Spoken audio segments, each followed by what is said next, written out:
Let's talk. Another blockbuster NBA trade has just taken place, sending De'Aaron Fox to the Spurs, Zach Lavine to the Kings, and a couple of draft picks involved in the trade. Let's talk about some of the implications, winners and losers of this trade, and what it could mean for the future of, trades in general.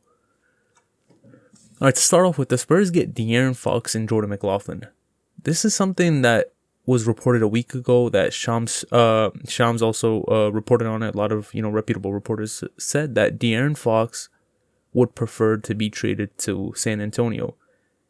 This came out after Rich Paul and the Kings front office had a conversation regarding the future of De'Aaron Fox, saying, he's not requesting a trade, but it'd be better to trade him right now, because when 2026 comes, he might not want to re-sign here. And he pretty soon made it known that his preferred destination was the San Antonio Spurs. He wanted to play with Victor Wembanyama. He wanted to team up with that 7'4" monster.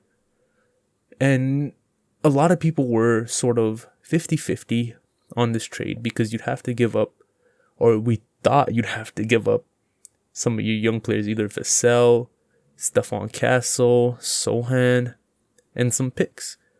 You'd have to give up quite a bit of assets for De'Aaron Fox, who, is a top 30 player in the NBA.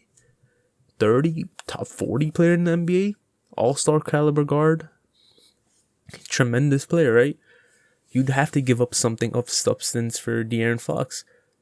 And there was a bit of a debate going on saying, is it worth it to give up Stephon Castle or Devin Vassell or Sohan, mortgage your future for Fox? And some people thought it was, some people thought it wasn't. Because he said he wanted to be a Spurs. He wanted to play for the San Antonio Spurs. They had a lot of leverage in this situation, the Spurs. They could wait till 2026 until he's a free agent and try and sign him. That's a long time away, about a year and a half.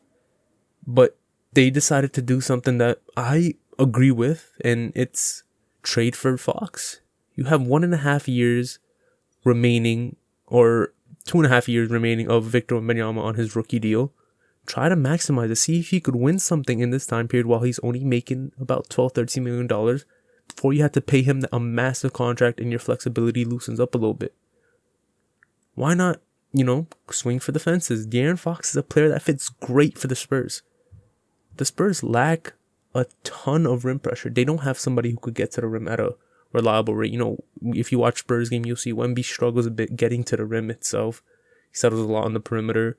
Chris Paul's 50 years old. He doesn't even touch the paint no more. Vassell likes shooting middies and threes. Keldon Johnson's the only real player they have who can really get to the rim and bully ball his way there. Now you added one of the best rim pressures in the league. De'Aaron Fox isn't a great three-point shooter, but boy, he could get to that rim. One of the fastest players in the league. He's a nightmare to guard. Now you pair him with Victor Wembanyama, an anomaly of a player. Oh my goodness. That pick and roll might be dangerous. Not even a pick and roll, just the offense is going to be devastating. Now, something I want to talk about is Zach Lavine's involvement in this trade. There have been rumors that Zach Lavine would get traded for 3 years now. We didn't know the Bulls were going to do it this year. We don't know if they were going to do it at all. And they actually did it. Zach Lavine to the Kings is a polarizing move because, you're teaming him up with DeMar DeRozan. But the Kings front office absolutely loves him. A few years ago when he was in restricted free agency, the Kings threw him an offer an offer sheet when he was a restricted free agent, and the Bulls decided to match it. So the Kings have been trying to acquire Zach Lavine for a while. There were rumors of a trade last year for him, in the offseason for him, before they got DeMar DeRozan. And now they finally got their dream man. They're pairing him back up with DeMar DeRozan, Malik Monk, Domantas Sabonis. Defensively, that doesn't sound great. And you were a bad defense already, and now, you're adding another wing who doesn't really play much defense. Offensively, though, he's tremendous. He gives you something different.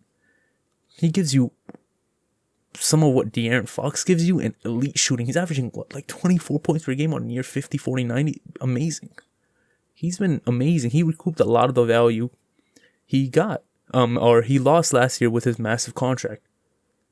And I think there were a lot of teams who were calling about him, but ultimately the Kings get him. They also got City Sissoko, young player, young project player. Maybe he turns into something, maybe he doesn't. It was worth a risk, but shoot, when you look at that Spurs roster and you look at the young talent on that team, he's probably the worst one you could have gotten. Blake Wesley, Malachi Branham, Stephon Castle, Jeremy Sohan, Devin Vassell. They have so much talent on that team. And frankly, it's a bit, disappointing that you weren't able to end up with one of them when there were so many talks about what would the Spurs have to give up. Now, I want to talk more about the 3 first-round picks really quickly. So, it's a 2025 Charlotte, 2027 San Antonio Spurs, and a 2031 Minnesota pick. All first-round picks. What really people are a bit confused about is the value of these picks. This 2025 Charlotte pick isn't worth shit. It's lottery protected. The Charlotte Hornets are probably going to end up with the 5th, 6th overall pick. This pick will not convey. It's going to turn into 2 second-round picks next year. I don't know. Maybe you draft Jokic with that pick. Another Jokic. But 2 second-round picks isn't worth much in a vacuum.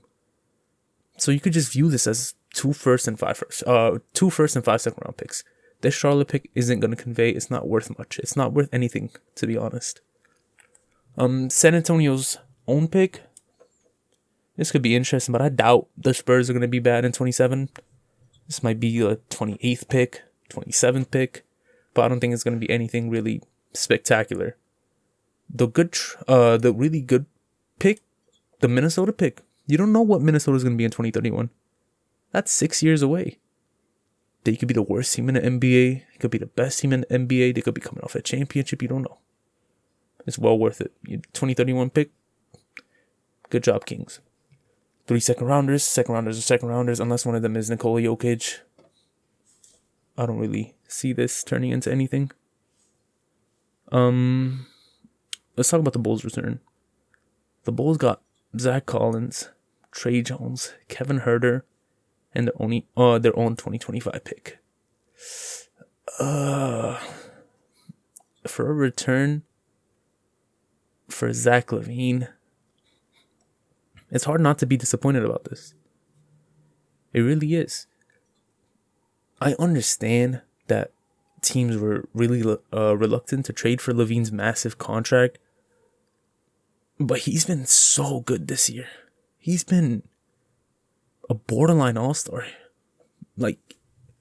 He's been fantastic. It's hard to imagine that teams weren't outbidding what the Bulls just got. I mean, Zach Collins isn't, he's cool. Trey Jones, cool. Kevin Huerter, he has 2 years on his contract. He hasn't been good. He hasn't been shooting well. Their own 2025 pick via San Antonio. I mean, what this shows me is they're going full rebuild. And I can respect choosing a direction. Because they've been stuck in mediocrity for about 4 years now. Getting their own pick back. And when you take a look at it, right, they're bad. I think they're the 10 seed. They probably have, I believe they have the 8th best chances at the first pick, 9th best chances. And this pick was top 10 protected. So if it fell outside the top 10, the pick would belong to the Spurs.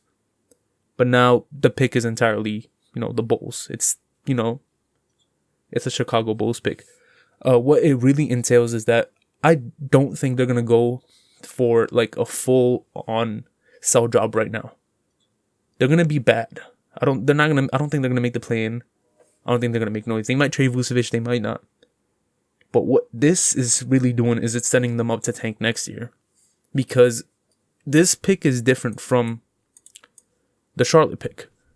This pick conveys to an unprotected first rounder next year. Meaning the Chicago Bulls have no control of next year.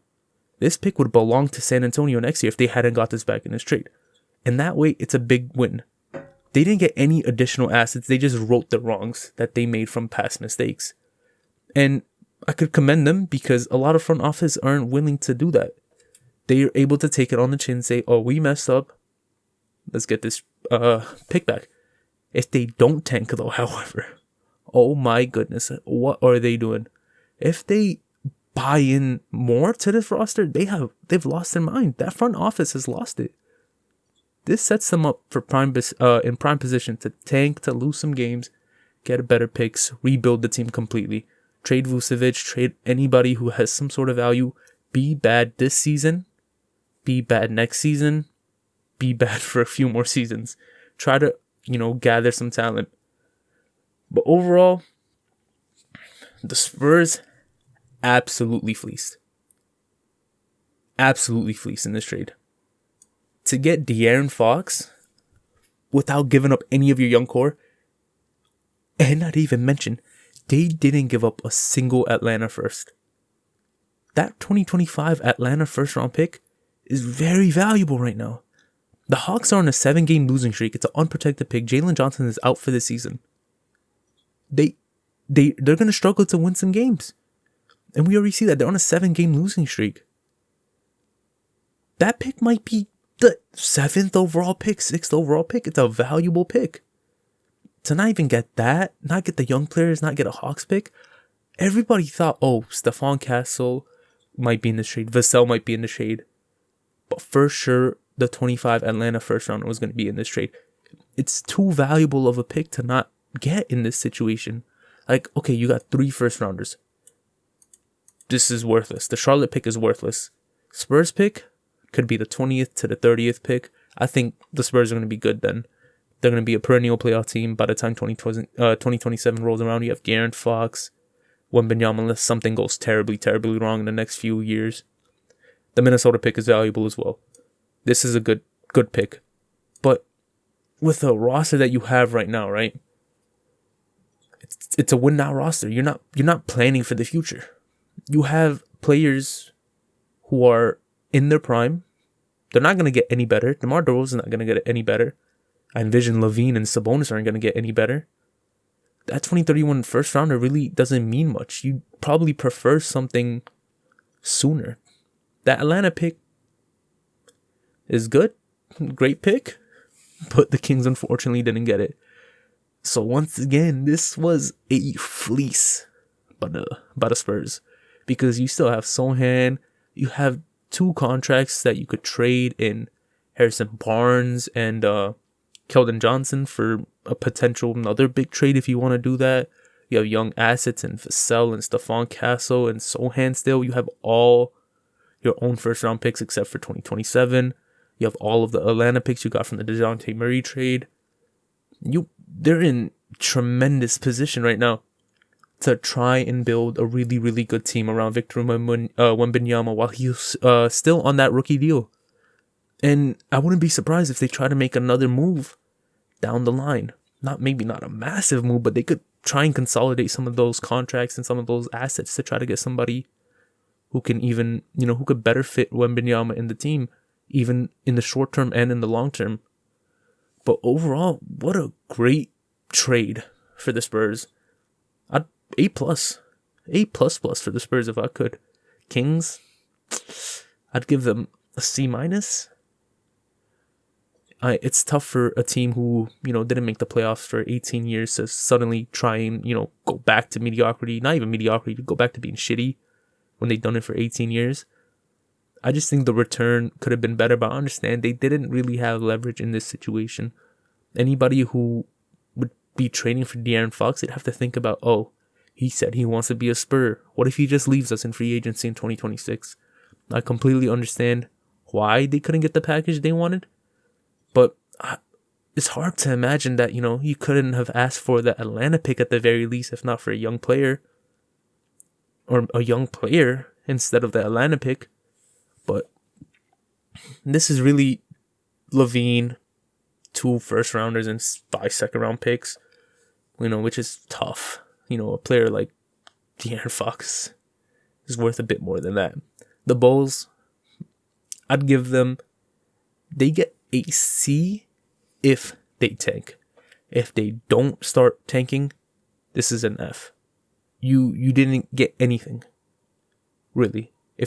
They keep winning, Oh my, terrible, terrible. You have to trade. You got to trade everybody now. All in all, 2 back-to-back nights of blockbuster deals. I'm loving it. When we still have so many more names. You have Jimmy Butler. You have Brandon Ingram potentially on the move. You have the Lakers looking to make another big move. You have so much going on, and I'm all here for it, man. I love trade season. You know, people were saying, "Oh, this might not be, you know, a good deadline," but holy shit, this is an all-time deadline. Luka Doncic, De'Aaron Fox, back-to-back nights. Oh my god.